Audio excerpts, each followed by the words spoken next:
Olá, eu sou a Mônica, você está no meu canal literário, o próximo livro é o melhor. Desde já eu peço, se você não é inscrito, clique no botãozinho para se inscrever, ative também as notificações, assim, todas as vezes que eu lançar um vídeo novo, você saberá. Curta esse vídeo, comente também, deixa um recadinho aqui para mim, se você gosta tanto assim desse conteúdo e quiser me ajudar no engajamento. Compartilhe no Zap com a pessoa amiga, aquela pessoa que você sabe que gosta de livro, de literatura e programas culturais. Através dessa tua ajuda, através desse teu engajamento, meu canal irá crescer. Se você não me segue no Insta, segue lá, arroba mmonica.carneiro, assim mesmo, com dois M's, com dois C's. Entre outras coisas de minha rotina, eu falo sobre livros. Vou deixar na descrição do vídeo meu Scooby, caso você queira me seguir nessa rede literária. Deixarei também minha wishlist com os livros desejados da Amazon. Caso você queira me enviar um livro, qualquer um outro mimo de presente, e finalmente eu deixo a recomendação. Se você for adquirir algum livro ou qualquer outro produto pela Amazon, use o link de algum canal associado, assim você estará ajudando algum produtor de conteúdo digital.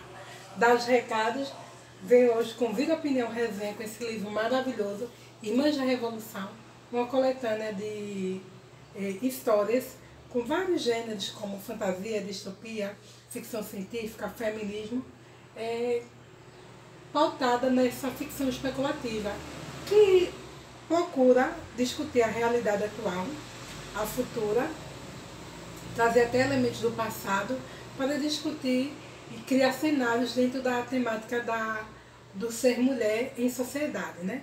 É engraçado porque o nome da autora da história de hoje, que tem por título Meninos, é a Carol Stiller, algo mais ou menos assim. É uma escritora estadunidense e essa história ela foi escrita em 2003. Então já faz bastante tempo, né? Já tem o quê? 21 anos de, de publicação. Eu, quando comecei a ler a história, eu achei que era uma história simples. Eu sorrio mesmo, porque eu acho engraçado assim, a percepção ingênua de nós leitores. A gente, às vezes, eu não sei se acontece com vocês, mas eu me deparo com um texto e acho que ele vai ser difícil e ele é simples. E outras vezes, quebrando a cara mesmo, eu acho que eu vou encontrar um texto simplíssimo, né, de muito fácil compreensão, como esse, o título de Meninos. E depois, quando eu terminei, foi aquele soco no estômago. E eu fiquei pensando assim, e aí? Eu estou gravando esse livro, esse vídeo, melhor falando, na sexta-feira mesmo. Se sextou, né? Tô feliz. Hoje de manhã eu fiz um cupézinho, aí né, move o corpo, aí levei um solzinho, inclusive aqui em Olinda tá um tempo desse outono pré-inverno misto, porque sol, chuva. Mas tirando assim as brincadeiras, se der tempo, e se eu conseguir subir esse vídeo, ele vai sair brevemente, se não hoje na sexta. Jogarei para o próximo final de semana, que é o domingo. Mas ele é muito interessante, sabe? A narrativa ela começa a falar sobre. É um narrador, um homem, e ele começa a falar sobre uma fornada de meninos. Aí quando ele fala de fornada de meninos, eu pensei o quê? Um forno.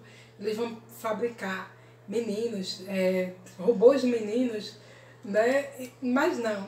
É só a questão de uma espécie de quantitativo de meninos que ele quer alcançar, que ele quer adquirir. E aí ele usa essa expressão popular, no caso, para falar dessa quantidade de meninos que ele quer adquirir. Em algum lugar que não fica claro para mim se é na Terra, se é em outro planeta, se é no universo. Dentro de algumas coisas, a similaridade, eita, que quase que não sai a palavra, em relação à Terra é muito comum, mas não é impossível sem outro planeta, imaginarei pela autora. E aí ele fala sobre essa questão do rapto de meninos, que essa fornada é adquirida até através do rapto. Existe um lado de homens e existe um lado de mulheres. É como se fosse um mundo dividido em dois tipos de sociedade. E os homens de um lado do muro, eles, vez por outra, eles impetram irem para o outro lado do muro e aí raptar esses meninos. Eu vou ler só um trechinho para continuar a história. para a gente pensar um pouco mais sobre essa narrativa que é interessantíssima. E aí depois eu retomo a conversa. Diz assim: mulheres por todo o muro e com armas escondidas debaixo de escudos da cor do muro. Quem que já ouviu falar em algo assim? Elas atiram, mas muitas erram. Acho que de propósito, ao final podemos ser inimigo, mas somos o pai de muitas de suas meninas e de muitas delas. Eu me pergunto, qual delas é Una? As mulheres estão com mais raiva do que pensávamos. Talvez estejam cansadas de perder seus meninos para nós e para o outro lado. Não ficaria surpreso se elas não estivessem de nenhum dos lados. Nossos meninos começam a soltar seu grito de guerra, mas meio desanimados. Mas então, um tiro de verdade dessa vez, um bom tiro, ainda por cima. E aí ele continua a narrativa. Nessa formada de meninos, toda vez que os homens vão para esse lado do muro, o objetivo deles é só raptar meninos. E eles têm duas atitudes distintas quando eles vão para esse outro lado do muro, que é composto de mulheres. Uma, raptar meninos, e aí meninos na faixa de idade de 7 anos de idade, e eu entendo que porque aos 7 anos de idade a criança já, ela pode ser muito moldada, mas não requer tanto o papel da mãe, no sentido do cuidado, da alimentação, etc e tal. E nessas missões, ou eles vão raptar meninos, ou eles vão copular com as mulheres de lá, para que elas tenham mais meninas. E esse narrador, especificamente, ele tem um cargo importante lá, não é um dos maiores, mas é importante, um cargo militar, de liderança, e ele tem sempre preferência por essa mulher, Una. E ele entende, mais ou menos, que ela gosta dele, e que ela nutre, apesar dele ser um invasor, um abusador e um raptor. É como se ela nutrisse, na percepção dele, que ela nutre um certo sentimento para com ele. E ele se pergunta por quê, diante do aspecto do que ele é como homem, porque ele é um homem, se descreve como um homem baixo e feio. Nessa empreitada de engravidar essas mulheres, eles não têm a preocupação, quando raptam os meninos, em saber quem é o pai biológico do menino. É como se fosse uma sociedade em que isso não tem importância. É como se todos os homens fossem pais de todos os meninos, mas ele infere que talvez uma criança ou outra seja dele, porque como ele se descreve como um homem feio e de estatura baixa, ele diz que algumas crianças são parecidas com ele. E ele entende que também por causa disso a Una percebe, tem esse sentimento para com ele, porque sabe que ele é o pai de um dos seus filhos. Vez por outra eles vão nessas missões de raptar esses meninos, e vez por outra para copular com as mulheres. E às vezes, a depender da situação, eles podem fazer uma coisa ou outra, ou ambas.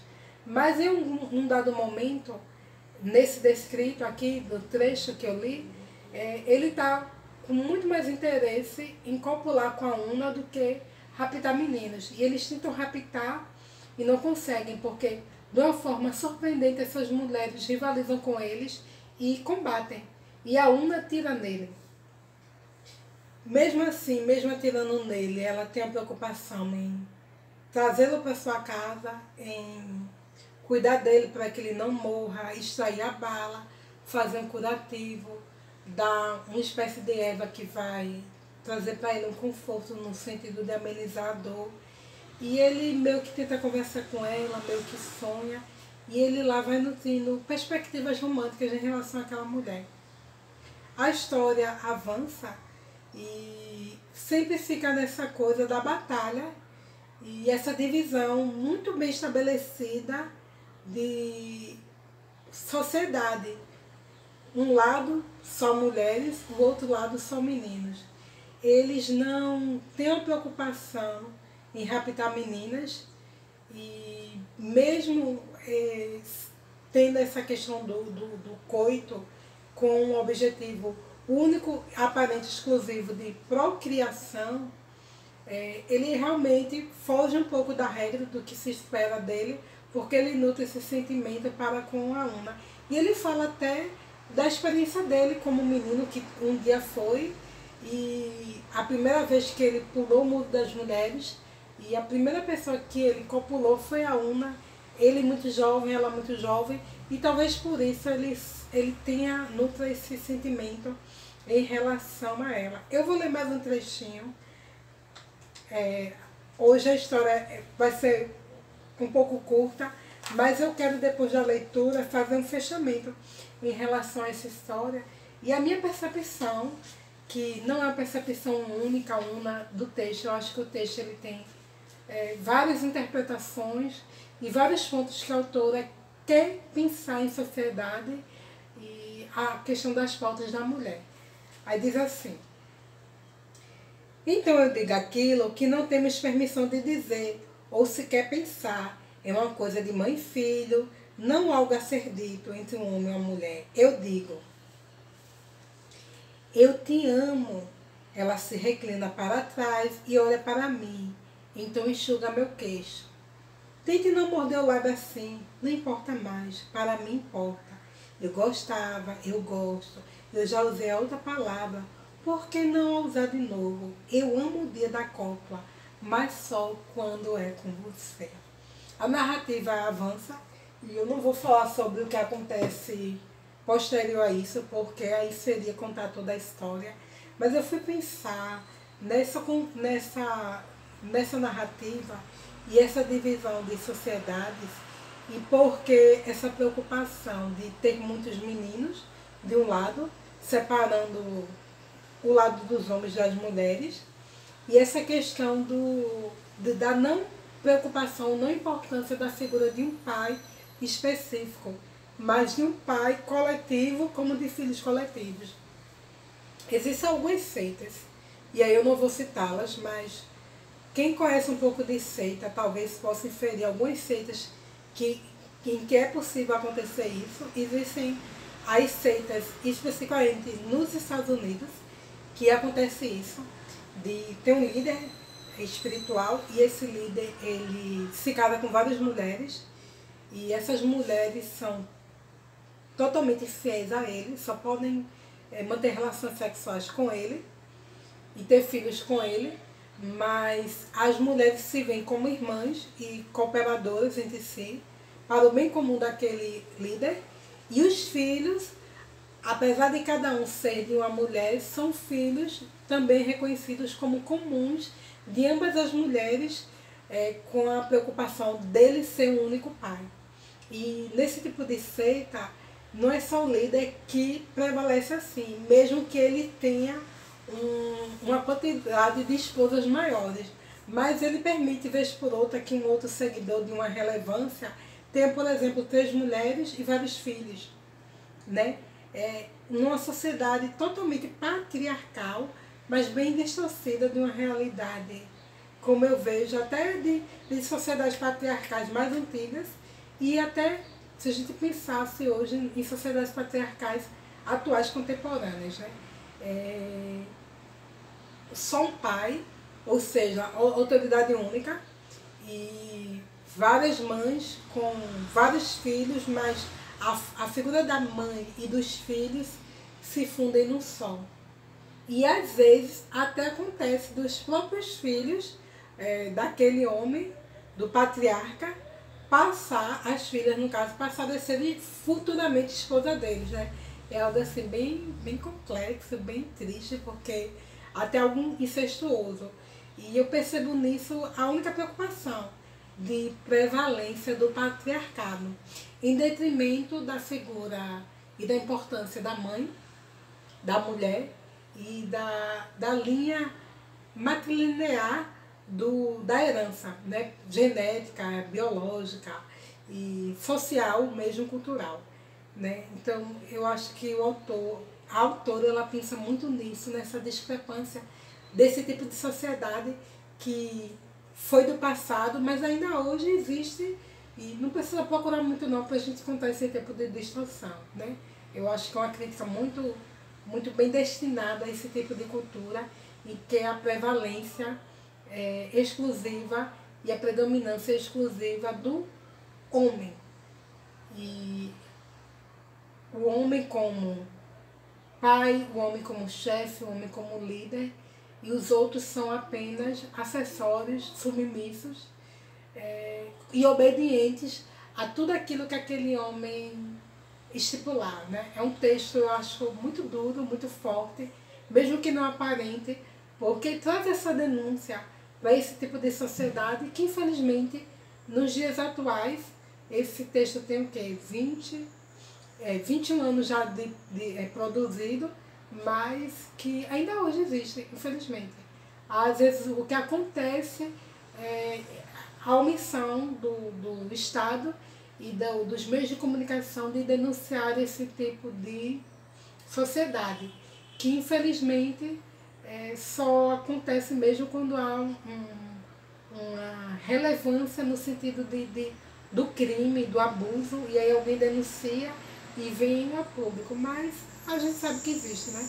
Então eu queria deixar essa dica desse livro, com essa história super instigante, maravilhosa, para que a gente possa refletir um pouco sobre essa questão da liberdade e por que ainda hoje a tentativa de anular a importância do papel da mulher em sociedade e principalmente dentro da sociedade mais basilar que existe, que é a nossa primeira formação de família, tá bom? Obrigada para quem assistiu e até a próxima. Tchau, pessoal!